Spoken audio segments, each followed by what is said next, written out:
Good afternoon. It's Jillian from Divine Oracle Podcast. I hope everybody is doing well. Today I'm doing the introductions because I am actually doing the interview with the host of Divine Oracle Podcast, Brother Chris. Hey everyone. Are you looking for that hard to find item, spiritual item that your loved one wants to always get, but you don't know right where to check out? Why not check us out here underneath heightenedpodcast.com. Underneath our store, though, we actually have tons of items from dream catchers, crystals, so many more for you. Check us out underneath heightenedpodcast.com. Follow us here at Haunting Live, our new shows, and we are honored to have a brand new co-host on our shows now. Yolanta Mary is our co-host, and she does a lot of work for us on the side and introduces people to the show and discusses different topics on the show. So we're really happy to have her here this season. So go check out our brand new episode. How are you doing today? I'm doing pretty good, especially from the past weekend. So some of you guys were catching actually the little teaser, but yeah, so Jillian's going to lead the show, and she's going to actually ask certain questions. So okay, so you had indicated on a prior show that you were going to be doing an investigation somewhere around the location of Bob Cajun for Sasquatch investigation. So you ended up doing that this weekend. How did that turn out? It turned out pretty good, though. Now, going up to Bob Cajun, though, Trevor and I, we did not know exactly where we were going. So Trevor from Haunting Live Podcast, he's soon to be having a episode out for you guys to listen to underneath Haunting Live Podcast here in the Podbean. But anyway, so as we're heading up, it was roughly 3.5 hour drive for us all the way up there. But right when we got there, stopped off at Tim Hortons at first. That was our meat place. And I do have to say thank you very much, Jill. I did do a Ice Cap Supreme, and I did do chocolate milk. Good. And how did you enjoy that? It was a lot better. Now, for those that don't know, I actually can't have dairy products. Yeah, he's got limited, or he's got an intolerance to it. So if I can get him to try something new and it works out, hey, why not? Go for it. Yeah. So what had happened, though, is we were there having chili, and we met up with everybody, especially after going to the grocery store, and we were doing follow the leader in the vehicles. And did you get lost? No, we didn't get lost, but the last car, which is Trevor's co-host, she was actually behind us, and then one of the crossroads, though, a vehicle snuck in between us, so I was worried about her. Following us, right? Yeah, because you never know. She might not be paying attention, and you guys might turn off somewhere, and then she forgets to turn off. And I know that's a hard thing to have happen. Yeah. So right when we got to the location, the location was actually gated, and it's good though because it is private property. And driving down this little long roadway to get to this house, I thought it was going to be like a normal cottage, but ended up though that it was not like a normal cottage. This person does live off the grid totally, does everything himself. He is roughly 70, he's in his mid-70s basically, and he acts like a 52-year-old and it looks like a 52-year-old. So living off the grid really has its health benefits. When you're not on society time, you're on your own time. Yeah, it's like so what happened though is he came out, introduced himself, and then Trevor and his co-host decided to wander off with the gentleman, explore actually of the land. I sat there with the lady that brought us out to the property, because she does have a Hobbit house out there. Now, yes, a Hobbit house, which we'll get a little bit more into a little bit later. So we were doing those, started checking out the property, and I sat down, and that's right when everything started. Yeah, so let's backtrack a little bit. What time did you arrive at the property so that the viewers can get ideas to time frame? All right, so we were supposed to meet at 1 o'clock at Tim Hortons. By 2:30, we were at the property. Okay, so we're talking mid-afternoon. Yeah. So daylight, full daylight. Yeah. So by the time you got out there and everybody got situated, you're talking to the lady who brought you, and what occurred? All right. So what had occurred though is we started hearing squatch sounds, and a lot of people though are like, "Yeah, right. There's no such thing as squatch." Squatch though is true. It's even in the Bible to do with squatch. So look up your Bible if you guys are Bible people. Look up, definitely. It's actually within the Old Testament. But yeah, so what had happened though is I was sitting down actually on the chair, and I was hearing the sounds with her, and my ears were giving the right directions. She turned around to me, she looks at me and says, "Well, how come every single time whenever you're picking up the sounds, I get the opposite direction?" I said to her, "Well, let me do something for you." So I went like, "Whoa, whoa." Right, I did that sound, and she's like, "Yeah, I do understand what you're saying. Yeah, it does echo off to do different directions." She goes, "So that you're picking them up." And it was beautiful though, because up in the sky it was kind of cloudy, like not overcast cloudy, but it was a little bit cloudy. And there's at first 3 eagles that showed up close to us. Nice. Then there were 6, ended up being 8. Wow, so they've actually got their nests all around the property. And the size of property, when I checked on the Google Maps there, it's a fair sized property, so I'm sure there's a lot of wild wilderness out there. Yeah. So what I did though is I closed my eyes, and because I was trying to get in contact with the elemental of Sasquatch, and I turned around and I was like, "Hey, if there's any sign, please give us a sign, please." So what had happened was all of a sudden I opened up my eyes, and they're flying right over top of me. Okay. Right. Originally, that they weren't flying over top of me; they're flying actually in their first field, quite a distance away. But yeah, so I got my sign. Sorry, my keys fell out of my pocket. That you heard the clang. It's like so yeah, no, that's what had happened. Eventually, we did a little walk of the grounds, and the small little area that we did for walk, especially right when I'm walking with a cane and fleet problems, was pretty good, and I was connecting with Mother Earth. Okay, so as we're walking, and you're noticing that it's really unstable, because most living off the grid doesn't necessarily mean that you're going to get a lot of stable ground. It's going to be natural. You're going to have rocks, you're going to have trees, you're going to have water, you're going to have everything growing out. So you're watching your steps. What did you come across? So basically I was feeling more calm, at peace. I was feeling more at nature.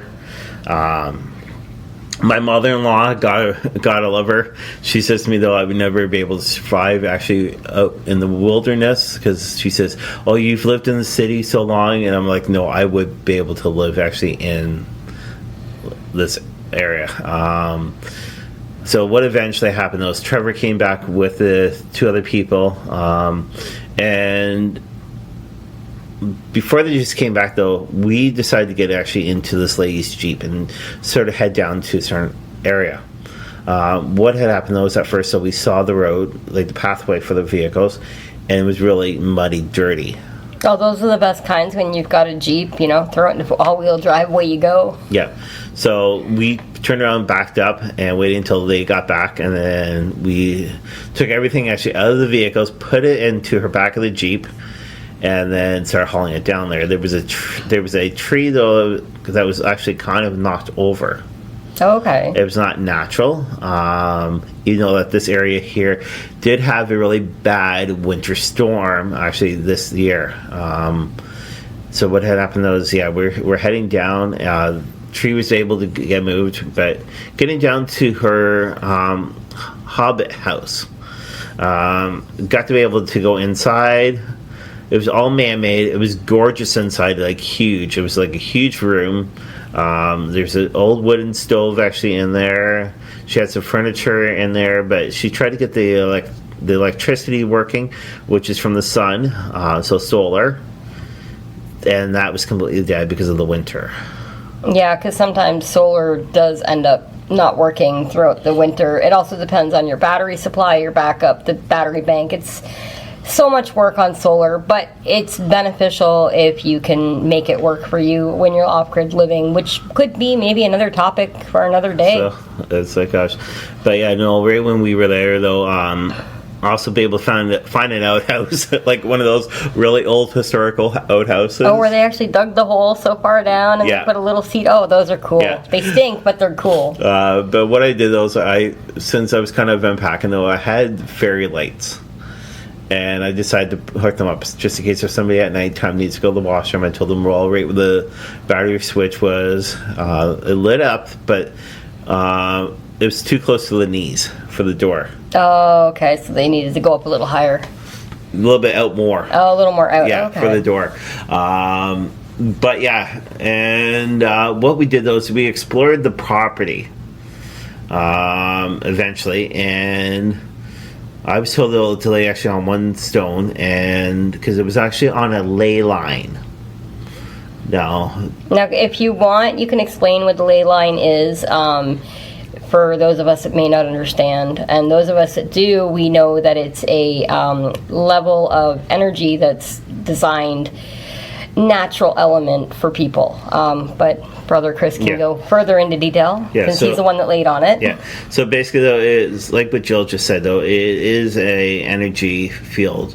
The Trevor's co-host was feeling it vibrating, and for myself, though, as soon as I laid action on it, I wanted it just to fall asleep. So the vibrations were causing you to be sleepy. Yeah. We also had dazzling rods out there, and the dazzling rods were actually working. You would hope they would work out there. Yeah. So most times, the dazzling rods actually find water. But whenever we actually had them in the hands, we would ask certain questions, and it would say yes or no. Or if we ask, okay, well, we're such and such person, it would point to the person directly. Okay. So these ones here, the dazzling rods, I did get from my cousin a couple years ago, and I do love them. But none of the other tools really wanted to work. We had a lot of EMF pumps out there, K2 meters, and they weren't picking up at all the dazzling rods words because of being more connected with Mother Earth. Yeah, and using technology or digital or battery operated things, they tend to go against the natural element. And with so many trees and the weather, the climate, everything that's up there, it tends to dampen the use of electronics, handheld electronics. So going the natural route's always better. Yeah.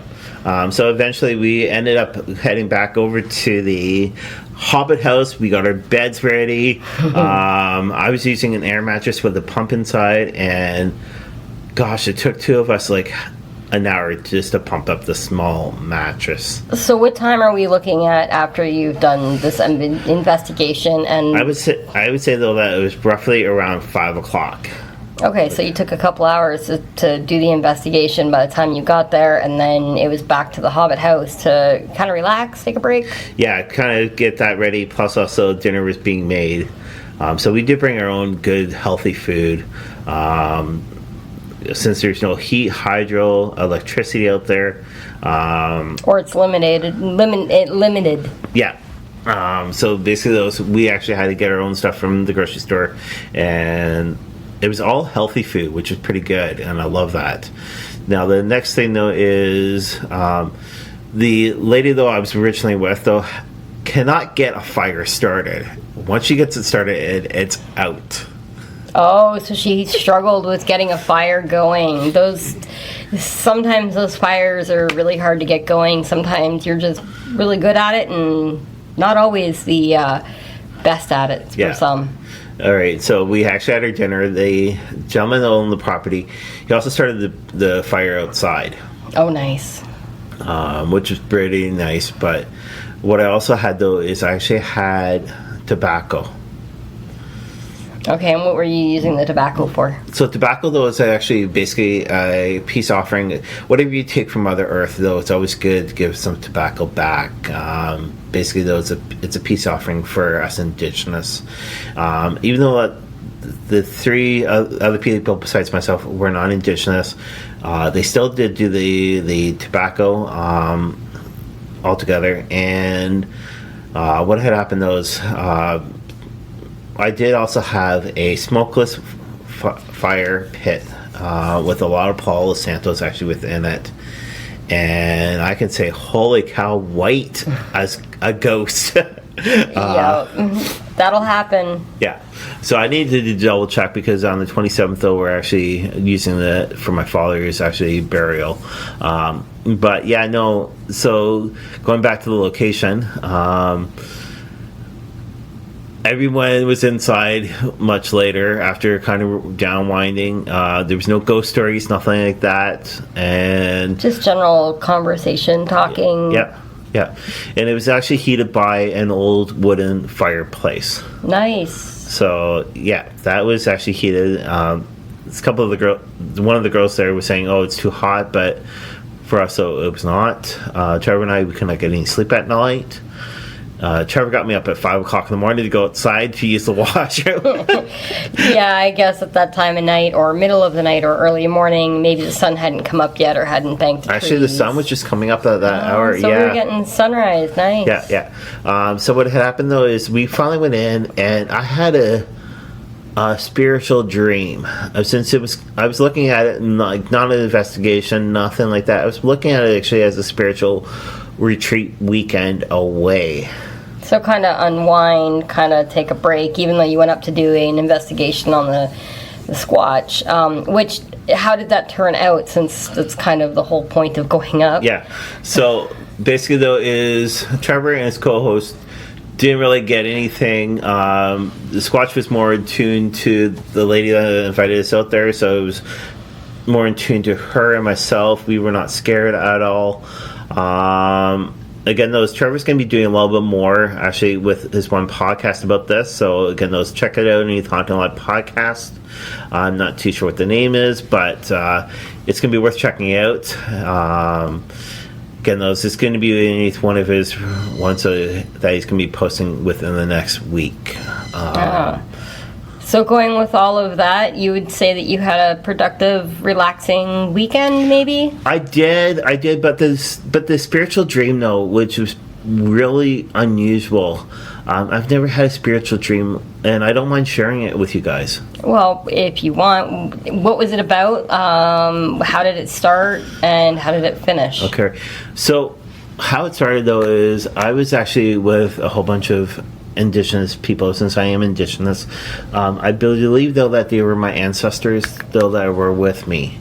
I'm actually traveling with them through this small little village. Ended up at the ocean, and there was orcas there was dolphins, sea lions, manatees there all together. And what had happened, though, is I fell in, and one manatee tried to actually save me.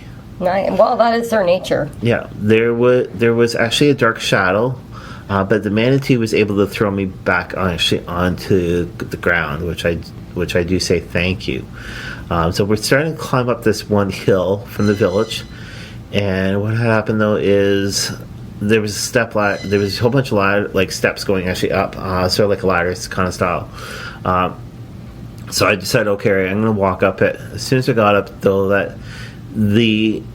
there was a room actually at the top with an old wooden door, and it was completely closed. You could kind of see through, but right when you were at the top, though, right where I was, there was a window. So I looked through the window, and everybody started leaving. In which direction were they going? They were heading back to the original location, right where we all started. So for myself, though, I woke up from that, and I basically can say, though, is what I went through from last year, from losing both my parents.